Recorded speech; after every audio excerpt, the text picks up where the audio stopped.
ఇది non veg section. ఇక్కడ చూడు కింగ్ ప్రాన్స్ వచ్చేసరికి ఈ సెక్షన్లో ఉన్నాయి, ఈ టబ్లో ఉన్నాయి, ఫ్రీజర్లో ఈ టబ్లో ఉన్నాయి.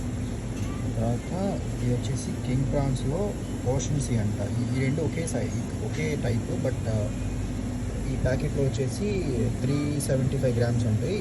ఈ పెద్ద ప్యాకెట్లో వచ్చేసరికి 1 kg ఉంటాయి అన్నమాట.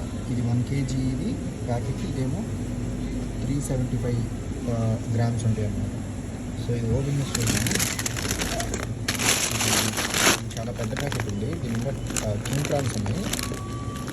అంటే అది దీన్ని క్లీన్ చేసినాయి అన్నమాట, పీల్ చేసేసారనమాట. కుక్ అండ్ పీల్ అని చూడు ఇది. సో ఈ పెద్ద ప్యాకెట్ మొత్తం వచ్చేసి అంత ఇక్కడ పైన రేట్ ఇచ్చాడు 12.99 pounds, అంటే దాదాపు 13 pounds పడింది.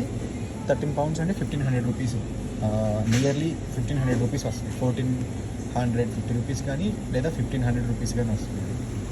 ఇదేమో 375 గ్రామ్స్ ఉంది కదా, ఇది కూడా same type of prawns, but 375 కాబట్టి 3.9 అంటే 4 pounds పడుతుంది ఇంచుమించుగా.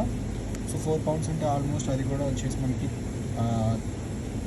430 రూపీస్ అలా పడుతుంది అన్నమాట. మన ఇండియన్ రూపీస్లో 430 రూపీస్ అలా పడుతుంది రెండు సెక్షన్స్. ఇక్కడ మళ్ళీ జరుగు కింగ్ ప్రాన్స్ అంటే కొంచెం పెద్ద సైజులో ఉంటాయేమో. ఇదేమో 3.69, ఇది కూడా ఇంచుమించుగా 350 అలా పడుతుంది. 350గా 370 వరకు పడుతుంది. సో ఫ్రీజర్లో ఉంటాయి, ఫ్రెష్గా మనకు దొరుకుతుంది కాబట్టి ఫ్రీజర్లో పెట్టేస్తాను. ఇక్కడ ఇలా ఉంటుంది ఫ్రీజర్. అవన్నీ పైన కనిపిస్తున్నాయన్నీ ఆ లేబులింగ్స్ అన్నీ రేట్లు, అలా అన్నీ రేట్లు ఉంటాయి.